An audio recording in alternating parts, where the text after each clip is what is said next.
What is up, Steeler fans? This is another episode of the Hangover. This time it's another good one after a Steelers victory. Steelers beat the Las Vegas Raiders last night. Was it 25-18? Something like that. 23-18. 23-18. Yeah, there you go. I'm still a little bit cloudy. I had I went to Pittsburgh and for the Browns game, and when I got back, I think a Browns fan gave me COVID. So I still got a little bit of foggy brain, but it's getting there. I'm getting better. Shannon, how are you doing, my man? Yeah, we're both a little under the weather. I've had a sinus respiratory infection and just feeling it all in my teeth over on this side. Very uncomfortable. But the victory last night helped. Always makes you feel better. The daggone Browns fans getting my buddy sick. I mean, I knew that was going to happen, but last week we didn't even have a hangover because you was in Pittsburgh and the Monday night game, so we didn't have one. And so I'm glad to see everybody back in the live chat right now. Yes, sir. Yes, sir. It's good to see everybody. If you guys are hanging in there, give this thing a like, give this thing a subscribe. Let's get this, show in the algorithm.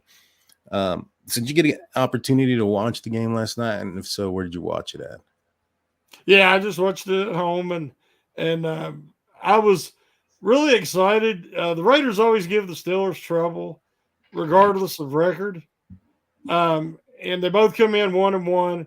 I think the Steelers are the substantially better team, and I think they showed that last night. I was encouraged by especially the play calling. Been looking at some different things today, and people that I respect a lot that I broke down some film and showed the difference in the play calling. They run more play action last night than they did the first two games combined, and they threw to the middle of the field more than twice than they had the other games combined.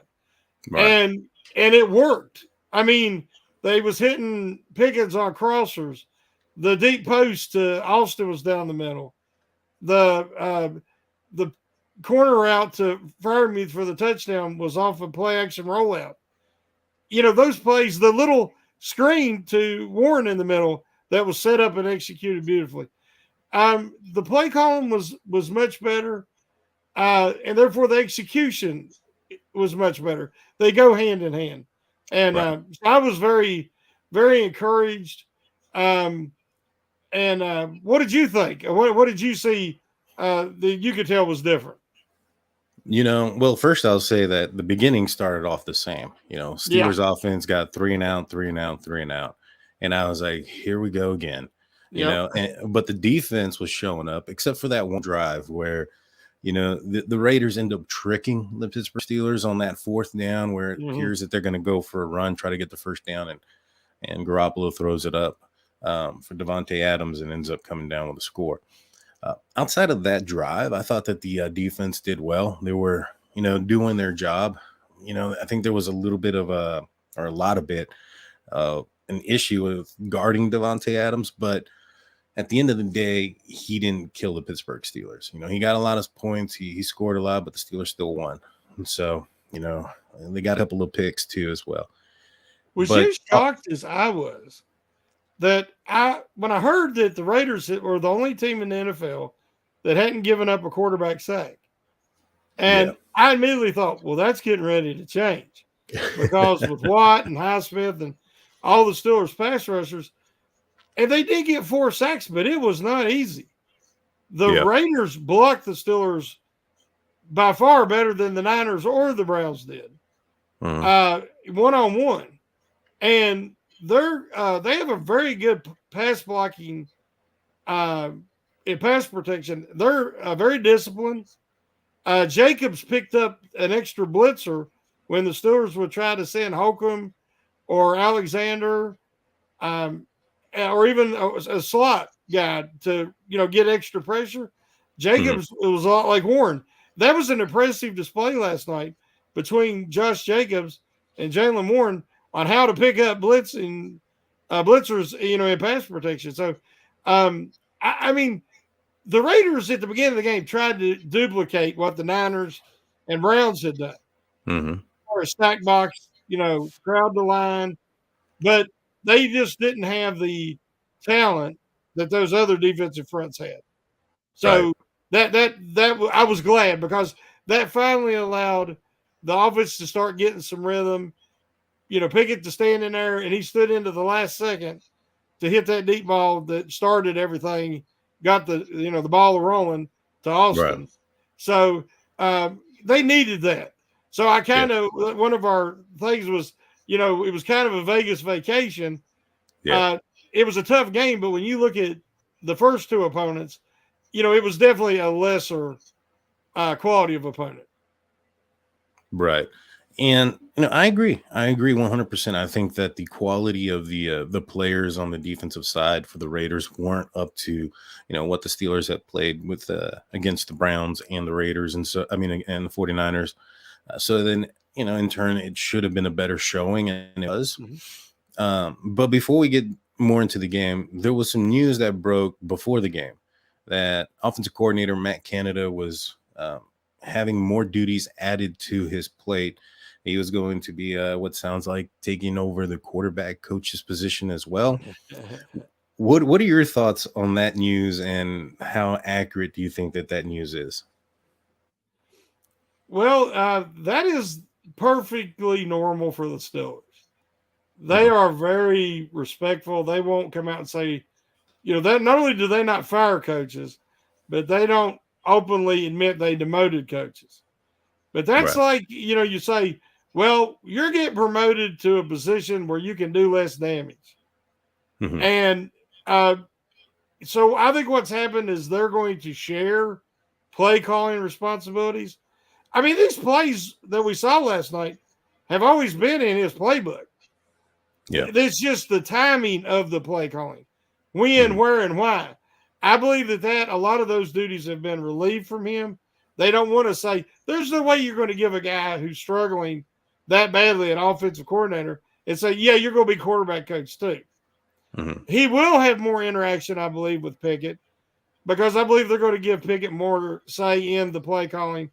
I think they're going to give him more say in, again, all offensive coordinators and quarterbacks discuss what plays you like, what plays you don't. And I think that there needs to be more interaction between Canada and the players. So I think that it was a nice way of saying we are going to change up some responsibilities, because there's nothing that Sullivan has done that would warrant uh, this type of move. I believe it's more of a bilateral move to try to get more voices in the room so they can put a Mm-hmm. better product out there. And if last night is any example, I'm all for it, because I was, like you said, it started slow, but then the range of plays, the timing of the plays, and the usage of the middle field, that's what we've been wanting to see. Right. See, I take a little bit of a different stance when it comes to it. I think that um, Canada being working more with Kenny Pickett has more to do with his progressions. I've watched tape on Kenny Pickett these last two games. I've watched tape on him last year, and there was certain things that he struggled with, and it was with the zone. And there's reasons why his passes haven't been accurate.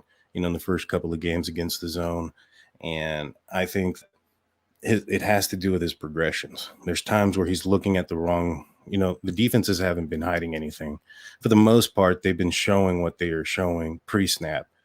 And, I think what's happening is that Kenny Pickett's just looking in the wrong place.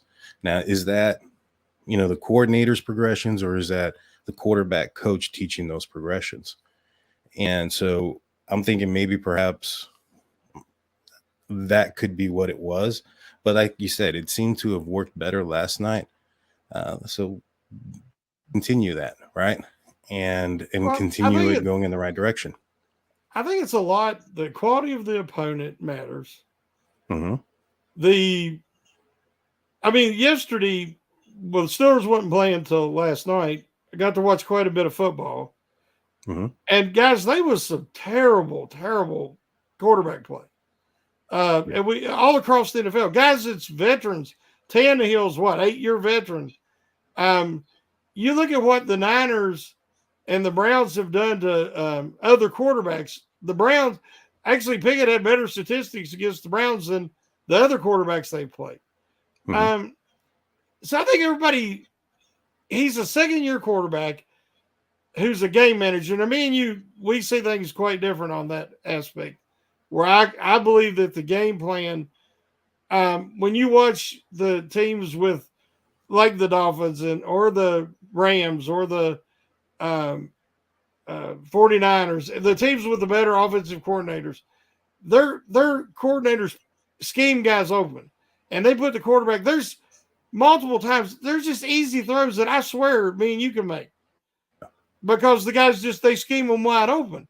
And that never happens in the Steelers scheme. And that's it that's not quite accurate. When I'm watching the game from the All-22, and even when I was in stadium against the Browns, George Pickens could have had 4 more touchdowns. He was running so open, he was running naked out there. And like, there was certain times where I know that folks were chanting, fire Canada from the side, but from the end zone area, it seemed like there was more boos going toward just a different direction. And it happened to do with, some of the receivers being open. I found a film from last year where we're getting frustrated.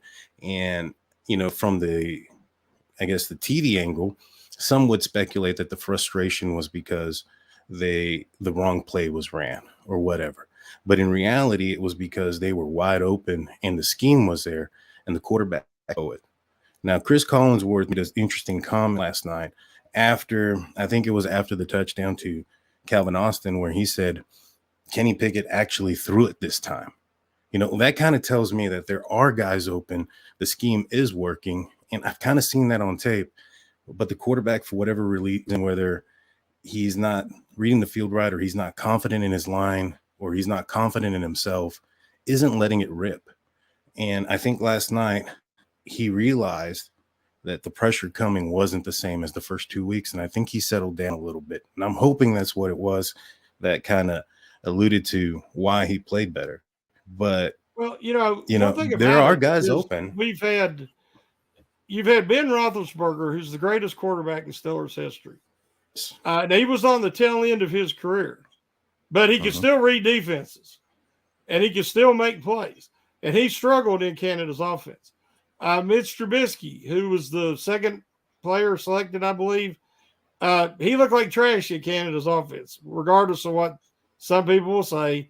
He could not, he was uncomfortable. He would not try to push the ball down the field. And when he did, he threw lots of interceptions. And then you've got Pickett. You have back through Canada's history. He doesn't have a long track record of success anywhere. And he has to have the perfect talent to fit his system. And then if he doesn't have it, it's a train wreck. I think they're going to all have to work together to make the best of this situation.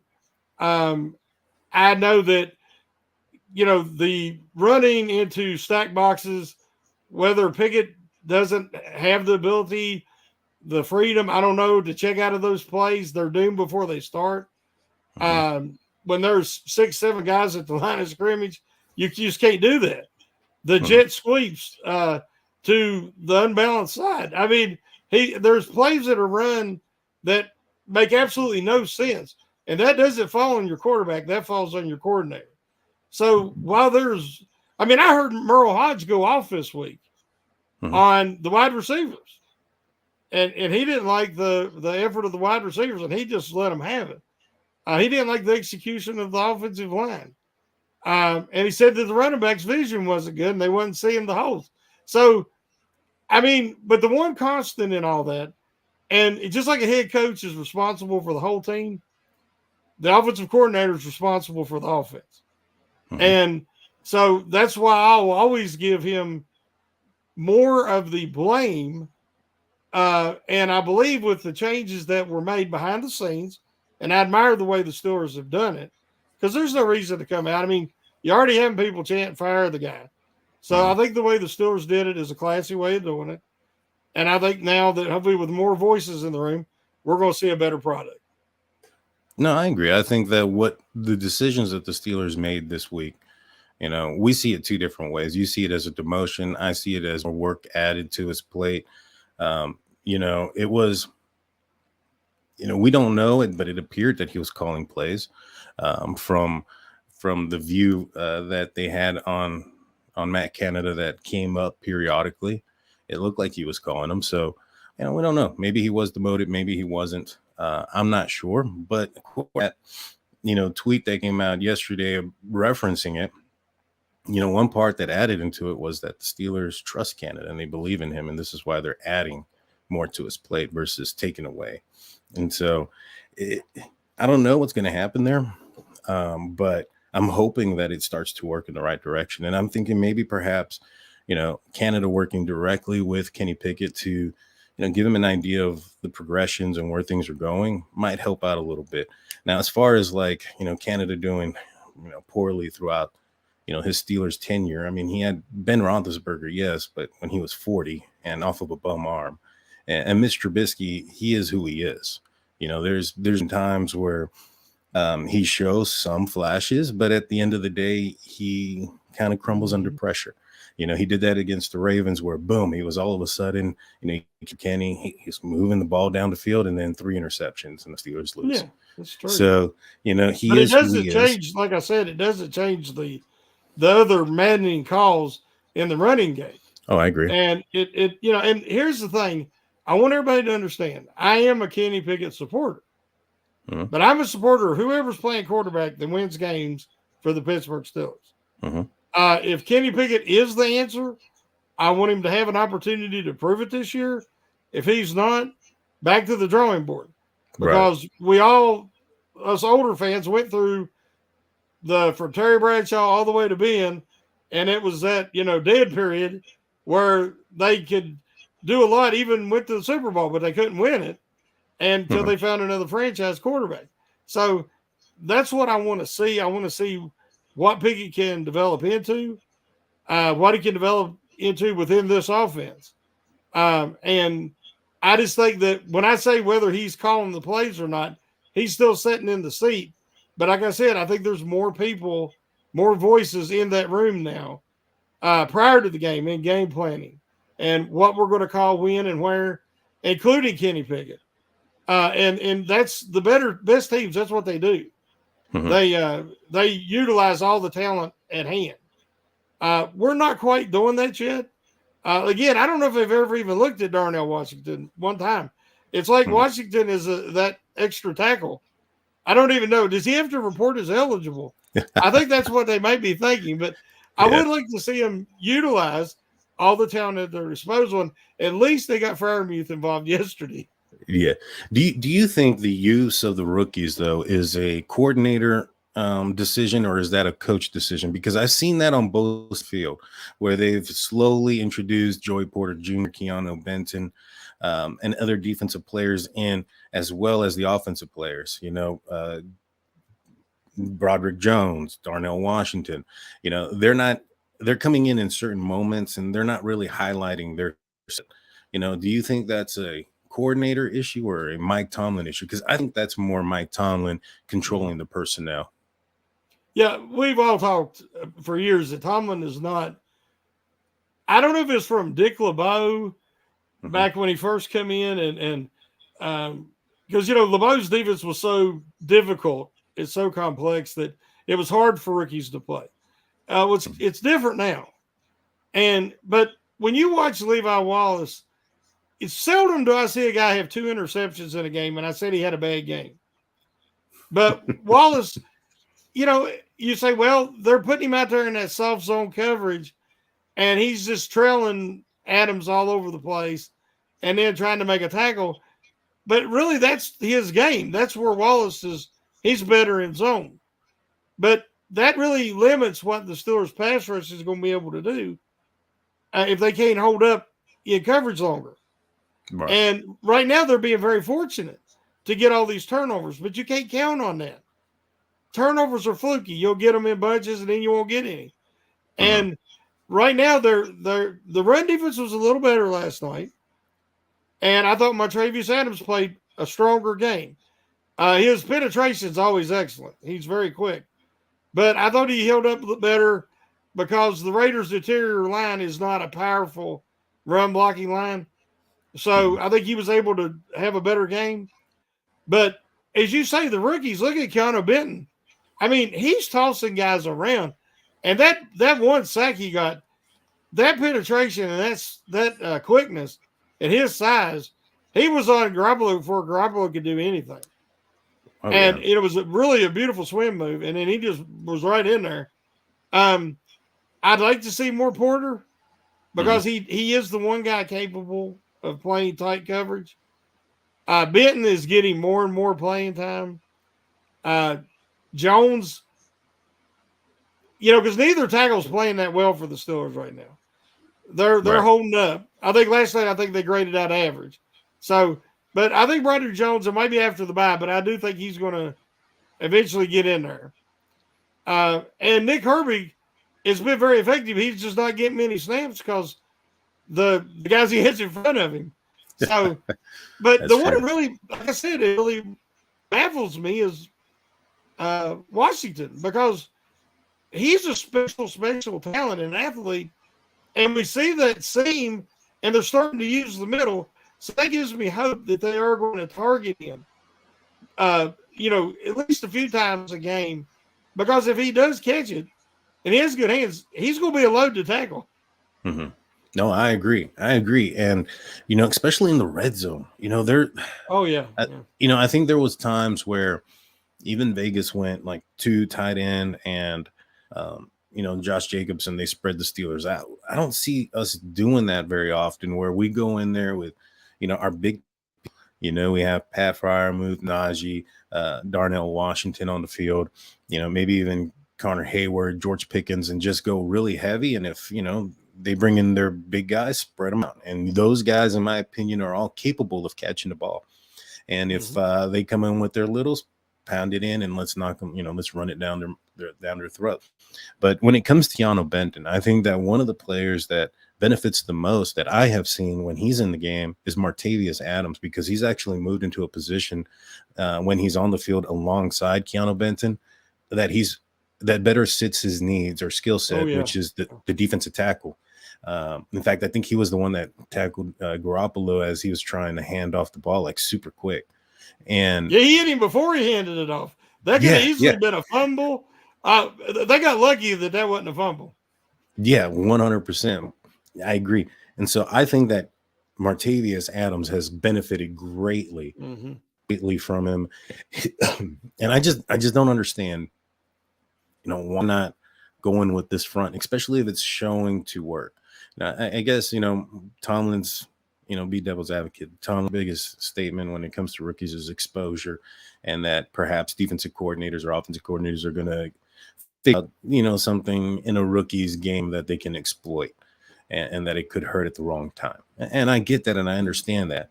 But isn't that living in your fears? You know what I mean? So for that instance, I just, for a guy that did you hear Terrell Austin last week when they asked, was Porter going to get more playing time? And he was like, well, he'll get more playing time when he's ready. Like he's not ready yet. Well, that falls on the positional coach. That falls on the defensive coordinator to get him up to speed and get him ready. Because what I've seen is he plays tight coverage and he's competitive. Now, there's growing pains with any rookie. But you can handle the growing pains because you can recognize that the end results with Joey Porter Jr. could be spectacular.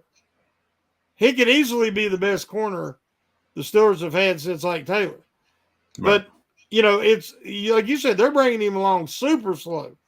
And seeing Wallace is crafty and he could have real value. He could be the guy in the nickel and come in, deny packages and use him and his intelligence and his experience in that role. But having him starting, he's getting picked on every week. Yeah. And thankfully he got them interceptions because if not, his seat would be really hot. Yeah, I agree 100%. Well, we're going to take a quick break, real quick. If you guys are watching on the YouTube side, we're not going anywhere. But those on the audio side, back after a few moments, a few of our words from our sponsors. And welcome back to the Steelers Hangover. We're talking about the Steelers getting the dub while in Vegas on the Vegas Getaway. Um, was this a get back game? Maybe. What do you think about that? Do you think that this game was a get right game, for the Pittsburgh Steelers? Do you think that that was accomplished? I do. I think that they did get some things correct. I think that it's not 100% correct. I'm glad that the Steelers are going into Houston and playing an inexperienced quarterback and a team that's rebuilding, to continue to get right this upcoming week. But I think that last week was a good step in the right direction. What was there any concern from you as far as like the running game? I know that Najee did better. I know Warren got a little bit more yards, but at the end of the day, they only managed to get 105 yards as a team collectively. And it just kind of seemed like that wasn't the focus yet again, even though that it was more evenly balanced. What are your thoughts? Well, I like this right here because that's what I was thinking, and I even talked about it in my article that I wrote, stock report for tomorrow. Is it's Yeah. baby steps. I mean, you get right, or it definitely was, Daniel. I mean, the Steelers' offense has had no rhythm this year, other than uh, the 2-minute warning touchdown drive at the end of the first half against the Niners. They have not been in sync. They've not had hardly any multi-play drives that ended in score. They had the big play last week to Pickens again, uh, Mm-hmm. but they're just not sustaining drives. Pickett, is not, as you say, seeing the field good. He's not been accurate. Um, the offensive line is being overwhelmed with stacked boxes, and the running backs have no chance. That's Yeah. why Warren is the better option, because Warren hits whatever hole is there. He gets low and he gets whatever he can get. If it's 4 yards, he takes it. Where Harris is trying to put moves on and be a little bit like Le'Veon Bell, and he just doesn't. That's not his game. Even if it was, there's no holes there. So Right. yeah, I think that it was very important. And I think it should give all the offense confidence that they were able, even if it was a lesser opponent, they were able to start to look like an NFL caliber offense. And they need that because Houston really put a licking on Jacksonville, which shocked me greatly. Mm-hmm. Because, as you say, they're very young and they're rebuilding, but they got a lot of talent on that team. Yeah. Quarterback, running back, wide receivers, offensive line, they've got talent. So the Steelers, they've got to keep that momentum they built last night going into Houston. And I Uh, think they have a great shot if they do. But, now's not the time for a letdown game. And the Steelers need these get right games, these momentum games. Yeah. The only thing that I'm concerned about with this Houston game is going to be the weather.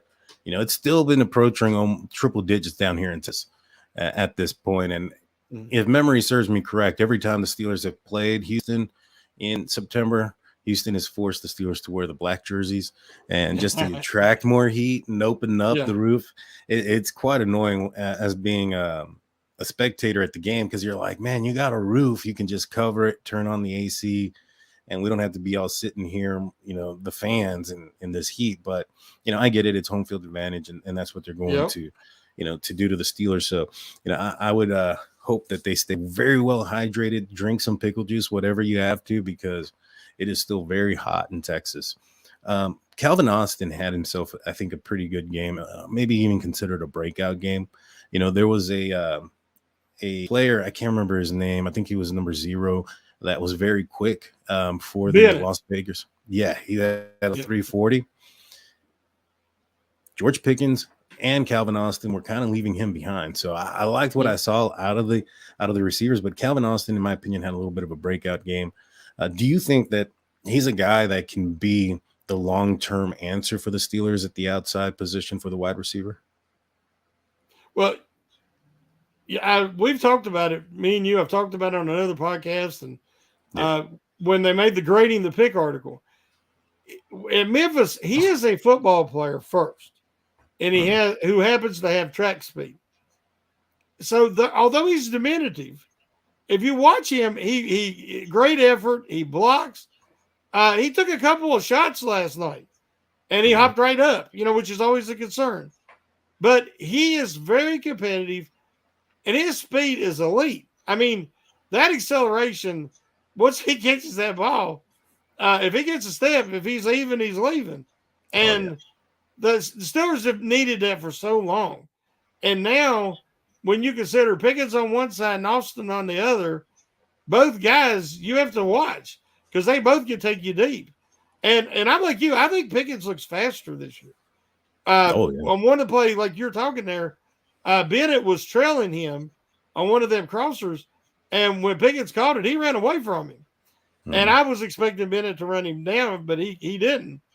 And so I think that the Steelers' future, you're looking at two of them in Pickens and Calvin Austin the third, because they're going to have to make a tough decision on Johnson, Mhm. but it'll be great to have him back this year to add another piece to that arsenal.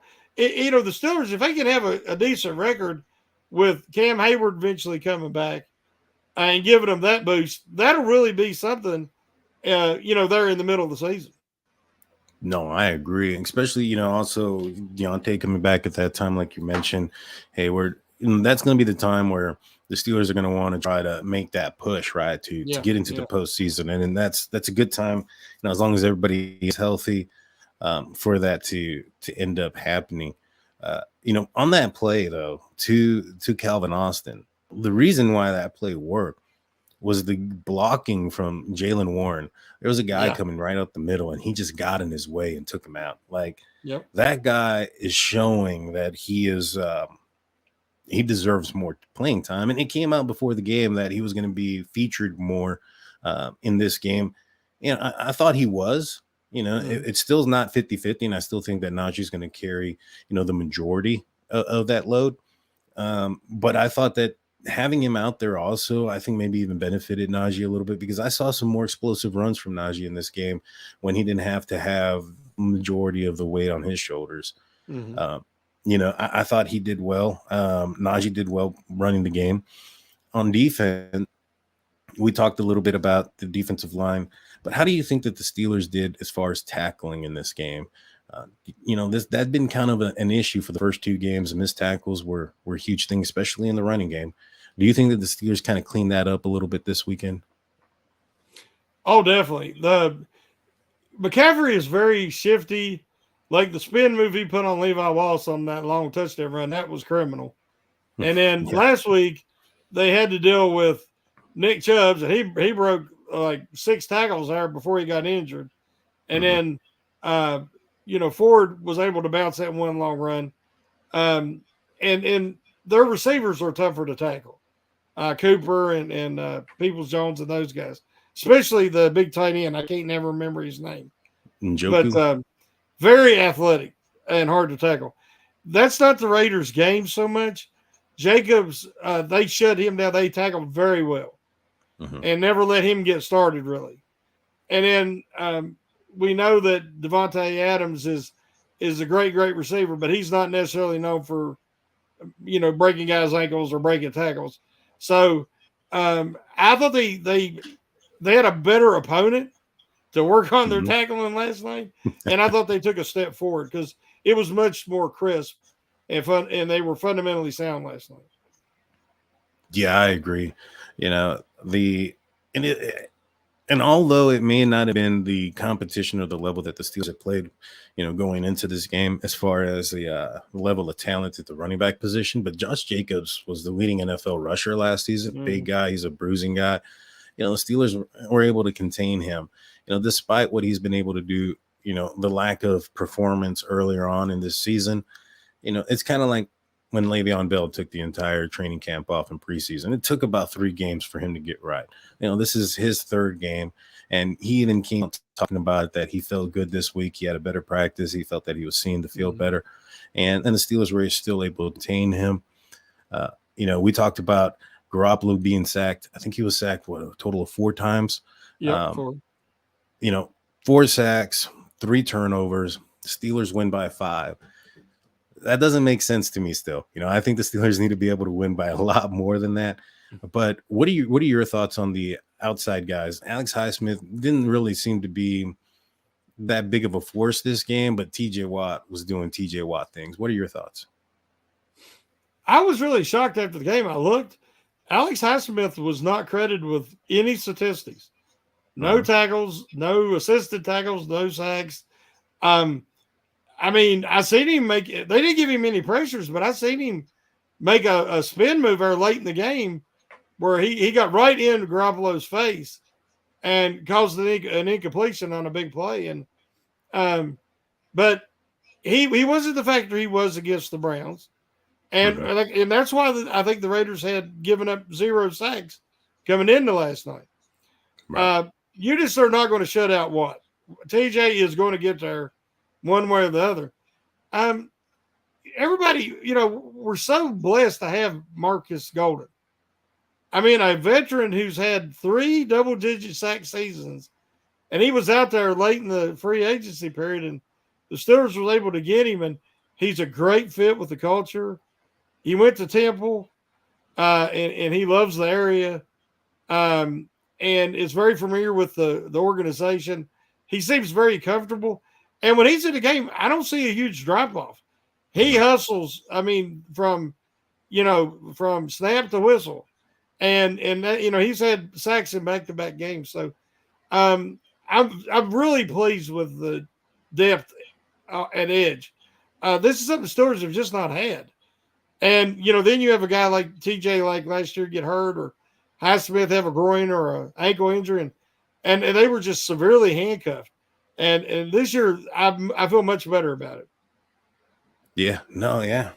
And there was a lot of big hits, none bigger than probably the penalty that cost the Steelers 15, Minkah Fitzpatrick, unnecessary roughness on the quarterback. I was like, what? I was so upset at that play. That was nowhere near a roughing the passer. If he gets fined this week, because the Steelers' fines have been outrageous. Crazy. Yeah. Right. They've just been outrageous. And some of the plays that I saw, like, for instance, the one against Quan Alexander, the penalty, the one that they gave him a $43,000 fine for was just a tackle. Like, on running back, there was nothing there. It wasn't flagged, nothing. I just don't understand what's going on. But, what were your thoughts on how hard the Steelers were hitting? It seemed like the Steelers were playing more physical in this game again, and I think that has to attribute a little bit to chemistry. Now that these guys are getting to know each other, they're playing a little bit faster, a little bit freer. But what were your thoughts on the hits? What were your thoughts on the penalty that Minkah got, and I guess the refs overall? Because I thought they had a bad game last night.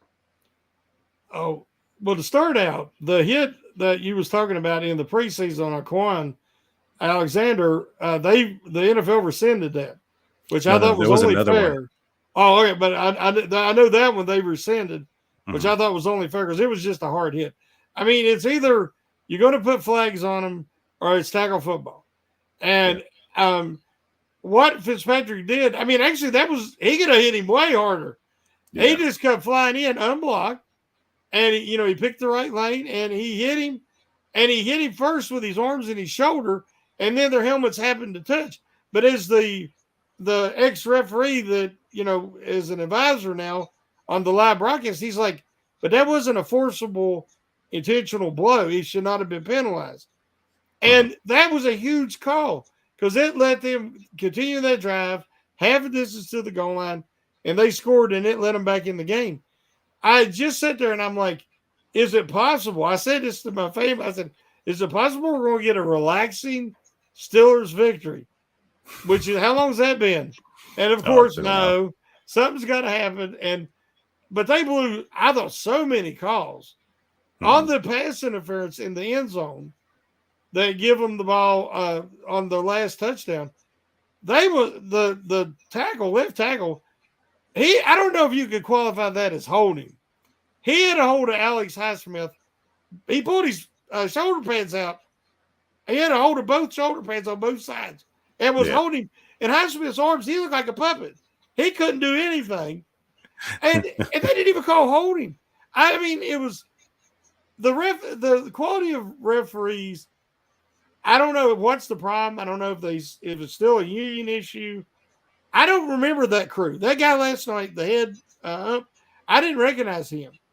Um, sometimes he turned his mic on, sometimes he didn't. It was just a low quality performance from the Yeah. referees, and everybody's seen it. But yeah, if they find Mink on that one, I would definitely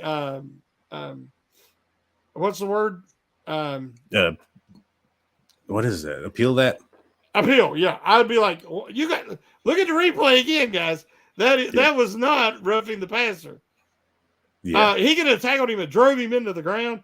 I mean, earlier in the game, Pickett threw the ball and the guy smacked him upside the head. He got hit, slapped in the Hmm. head 3 times. But this guy not only smacked him, put his hand on his face back, and then drove him into the ground with his weight on him. That's roughing the passer, if anything. What Mika did was not. Yeah. Yeah. There was a couple plays that threw flags and picked him up. One Yeah. against Holcomb, I believe he had a good hit. I think it was Holcomb over the middle. It was on Adams when he was in the air. Yeah. And like I said, that's another difference. I'm glad you brought that up. Last year, the Steelers linebackers would have waited till he come down, and then they would have tried to tackle him or knock the ball out. Holcomb went up to meet him in the air and a clean hit and dislodged the ball. And as you said, they picked the flag up because that was not a penalty. But Holcomb is getting better each week as he gets more comfortable. Quan Alexander has just basically said, I'm a starter. And they wasn't no big passing the torch or ceremony. He's just a starter. And that dude is playing massive minutes. And the inside linebacker position is so much improved from last year. Oh yeah, yeah. Well, they have heart and determination. They're not afraid to put their face, and hit somebody in a pile. Yep. I'm not saying that Miles Jack was that because his issues were more injury related. But when it came to Devin Bush, we all knew what he was, and so yeah, this defense is moving fast. Is doing the things that we expect them to do. I had mentioned before the season started, there was going to be some growing pains with this defense. You have an overhauled middle linebacker group. You have a ton of new pieces in the secondary. And, it was going to basically depend on the front seven for the Pittsburgh or the front line for the Pittsburgh Steelers to create pressure so that we can, especially early on, can kind of cover for the lack of chemistry and stuff that the Steelers defense had. But as the year goes, I think that this defense is only going to get stronger. And it's going in the right direction. A lot of people were saying before the game that this was a get right game for the Raiders because they were going to be able to run the ball on the Steelers and do all these things. And I was just like, man, the disrespect is just so high. Now the Pittsburgh Steelers are in first place in the North, technically, because they're the only team that hasn't lost to a AFC opponent in the division. And I think that they're moving in the right direction. It's a good time to be excited. As far as we think about this team and their performance last night, let's go back to let's go to the other part of the ball we haven't talked about yet. Special teams. Presley Harvin, I thought had himself a game. He messed up on one, right? But outside of that, he was just massive punts, boom, boom, and then of course you can't what Chris Boswell was able to do, 53-yarder, I believe, 57. 57-yarder, Yeah, down the middle, perfect. What are your thoughts about the special teams? It's so funny you bring that up because in my stock report article, I don't mention special teams very often. One reason why is because every time I've ever bragged on Chris Boswell, he's went on to have a bad game. When I talked about him being the greatest kicker in Steeler history, and I wrote an article, he had the worst season of his career. So I am scared to brag too much on the place kickers. But Right. last night, as you say, Boswell was awesome. He's so consistent. When he strikes the ball clean, he's as good as anybody. Presley Harvin the third, I actually give him a stock up because I have been critical of him as much as anybody. But he stacked two elite performances or above average in a row. Yeah. And the one that you mentioned, he just didn't get the hang time on it. It was an important part of the game, and he had boomed all the other punts, and that one he didn't get the hang time, and it let him get a little bit of a return there near midfield. And so, but everything else, he had a 53.5 yard average, I think. Yeah. He was booming the ball. Now, everybody likes kicking in the dome. I mean, these guys in Pittsburgh had to deal with the wind and the elements, and we know how it affected Barry when he was kicking. But I believe we're seeing why I feel real positive of what Harvin's doing is watch his body language. He's more confident. He's controlling his drops better. So he's getting a consistent strike point. Where in the past, I don't know if, maybe his belly was a little too big. Let's just be honest. And I think it kind of hurt his vision and his flexibility, and he would hit the ball quite a bit. But this year, he's striking the ball clean. And you got to give the guy credit. He had competition in camp. He started out the year, and he didn't look real great. And they brought in Brad Wing just to talk to him. But that's another way of saying, hey, pay attention to who we're bringing in for a visit. And them last two games, he's had his best games of his career. So that's what I like to see. I want to see a guy win these challenges. He's like, I'm going to rise to the occasion. I ain't going to sulk away or pout. And I think Harvin, like you said, that was his best performance last night. Oh yeah, and it was about time. The consistency has been the problem with Harvin. He's had some. He'll have one punt where it's like boom, and then the next one's 30 yards, and that was our problem with the guy before, right? And now him doing this 2 games in a row. Let's see how he does in cold, because that kicking a cold ball does make a difference. I believe. I personally have never kicked a frozen ball, but I'm pretty sure it sounds like it's hard. And so, it does. And so, we'll see how he continues, but I think they're going in the right step. There was a lack of kick returns in this game. Everything just kind of went out of bounds. And I think that this is definitely a step in the direction where that the Steelers or that the NFL are just doing away with kickoffs. But what are your thoughts on having Calvin Austin on kickoff and punt return? Given his position as far as, right now, I think he's one of the starting wide receivers. Do you think the Steelers maybe in a Desmond King back there who has had return experience, or maybe what are your thoughts? Well, I think Desmond King was back for some kickoffs because he was for the first time.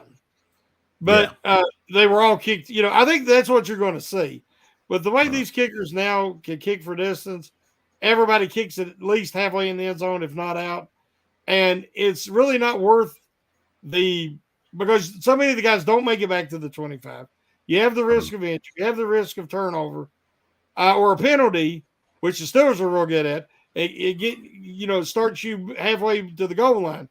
So, but I do think that Desmond King is a great option. Or the young man, the running back, I'm not going to try to say his name, that they picked up off the Atlanta Falcons. He played for the Detroit Lions and had a big game in that tie between the Lions and the Steelers back in the day. Yeah. I think that he also has kick return abilities.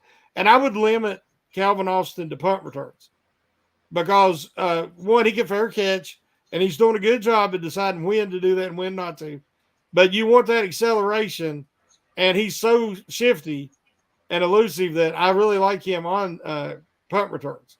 But I agree with you. I do not want to see him on kickoff returns unless it's an emergency. Right. And I think that the reason why teams are kicking the ball out so much, wasn't so much that it was Anthony McFarland that was running the ball back a lot, which he was. I don't know if it was so much his skill, if it wasn't the blocking that was going on in front of him, because he just looked like when Anthony McFarland was returning those kickoffs, whether it was in preseason or in the first game, it looked like he was just running straight between. Yeah, yeah. Blocking was impeccable. And so I even thought to myself, like, man, if Calvin Austin is returning that might be a touchdown because he's way faster than Anthony McFarland. Not saying and not taking anything away from Anthony McFarland's speed. He's fast on his own, but just can't compete. And I think with Calvin Austin, I think that there's been several players when they ask, like, who's the fastest guy on the team? There's no question, Oh no yeah, doubt. no question. It's Calvin Austin. And I'm excited for him. I think that, he's going to, he's kind of like a rookie to us because we didn't get a chance to see him last year, but he also has the benefit of knowing the offense and getting into the playbook for a year. So I'm excited about him. I think he's going to have a big year. I think he's going to have a few big games. And that pass to him by Kenny Pickett, that was perfect. I mean, it was right where it needed to be.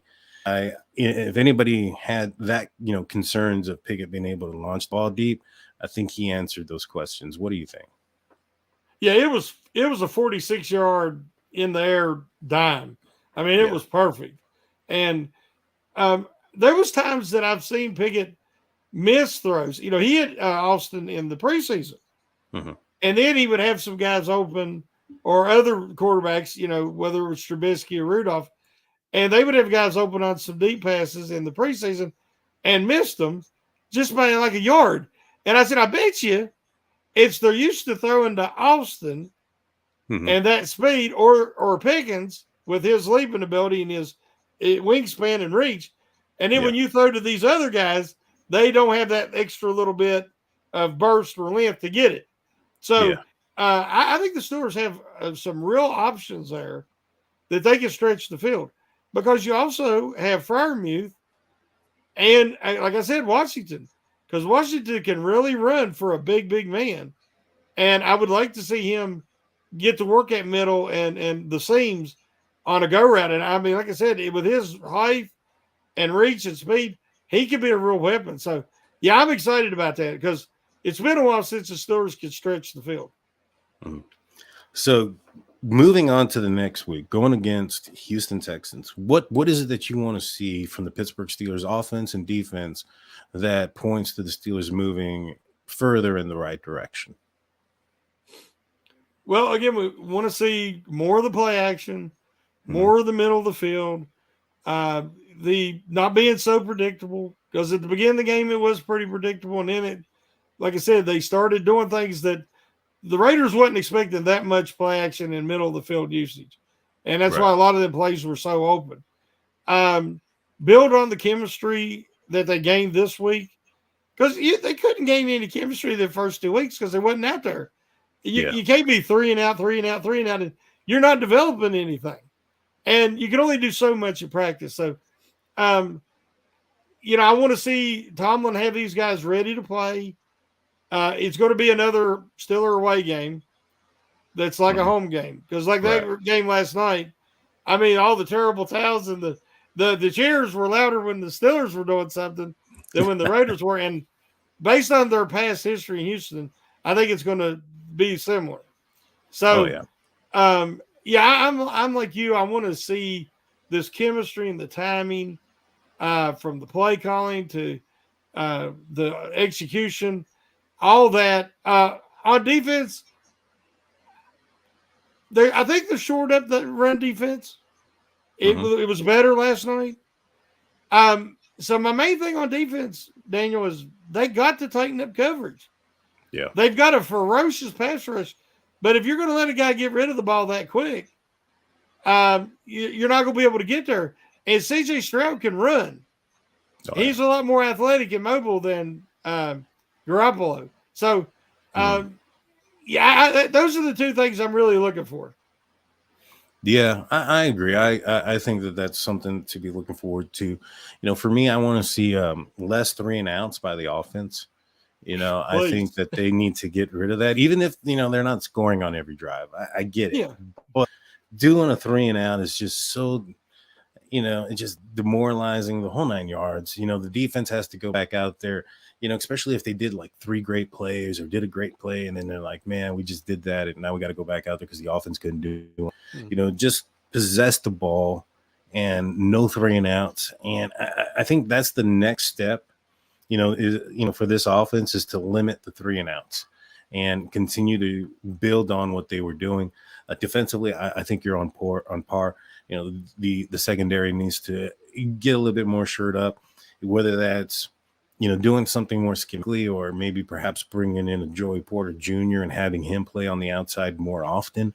Something needs to be done because giving up that amount of yards to one receiver, regardless of how good he is, going into a game where that's going to be the primary target, that's not Steeler football. Steelers football has always been, as far as defense, is stopping your primary target, what you primarily want to do. And that didn't really happen in this last game. So I think they need to get back to that and get back to, dominating, their best player and make the opposition do something that's not their strength in order to beat the Steelers. And I'll tell you what, most teams can't do that, not against this defense. And so that's what I want to see. And I know we'll both agree, Desmond King is very experienced and he's very versatile. Mm-hmm. I would like to see him worked in more. Yeah. He's a very solid tackler, and that might help with some of these coverage issues. Mm-hmm. And I don't know why, but Elijah Riley, who made some big plays at the end of that Cleveland game when Fitzpatrick went out, yeah, I would like to see more Riley and Fitzpatrick out there at the same time, because both of those guys have really good closing speed, and they're very good at coming up and making those big tackles. Whereas Neal, he was good in the running game last night, but he doesn't have that closing speed. And I'd like to see more King and more Riley, and I think that might help with the coverage. I agree. I definitely think that would. The experience, the talent, the whole 9 yards. One thing about Desmond King that I had seen, once the Steelers drafted him, I started looking. I mean, not drafted him. Once they acquired him, I started looking at him and seeing, what kind of player he was. I knew he was a great player before, but, as a Texan, I thought he kind of disappeared a little bit. But, when I was looking at some of the videos and the tapes, I came across one where it was a film breakdown. And Desmond King was in charge of the film, and he was talking about, the Los Angeles Rams and, film study and what he sees. He's like, all right, you see this receiver here, his legs are facing this direction, and this player's over here has his body turned this way. This is going to be a toss. And sure enough, that's what it was. He's a very cerebral guy alongside the talent, and I think that could definitely elevate this defense up. Plus, especially if you want to utilize a guy like Joey Porter on the outside, he's replacing, when Joey Porter comes in, he's replacing an experienced cornerback. By having Desmond King out there, you're not really replacing that experience, because Joey Porter comes in, maybe Desmond King comes in the slot, and you're keeping that experience up there, and another mentor, in my opinion, also for Joey Porter. So I'm excited about it. I think that you're absolutely right on that. You have the Stock Up, Stock Down report coming out. That's on SteelCurtainNetwork.com. What other podcast or video shows do you have coming on this week? Well, Wednesday night at 8:30, of course, we'll have the Pump Your Brakes with King Tate and Big G, and looking forward to that. And we'll be making some predictions on this next game against the Texans, and then later in the week I do my random observations articles, because the stock report article gets lengthy anyway, and there's always players that deserves a mention, for having a good game, and maybe in reserve, and they only had a couple opportunities, but they made the most of it. And so I like to acknowledge those guys in the random observation articles, and it's usually on Thursday or Friday. So good deal for me, y'all. I'll be on the audio only side, coming out Friday around noonish. I'll be previewing the Texans Steelers game. I'm also going to be at that game, so if you guys are out there, hit me up on Twitter. My Twitter handle or X handle is where my name is, the State of Steelers. Hit me up. Love to meet you guys. But with that being said, Shannon, take us out. Woo! Y'all have a good one, y'all. I did hit the music. It just hadn't come out yet. Peace out.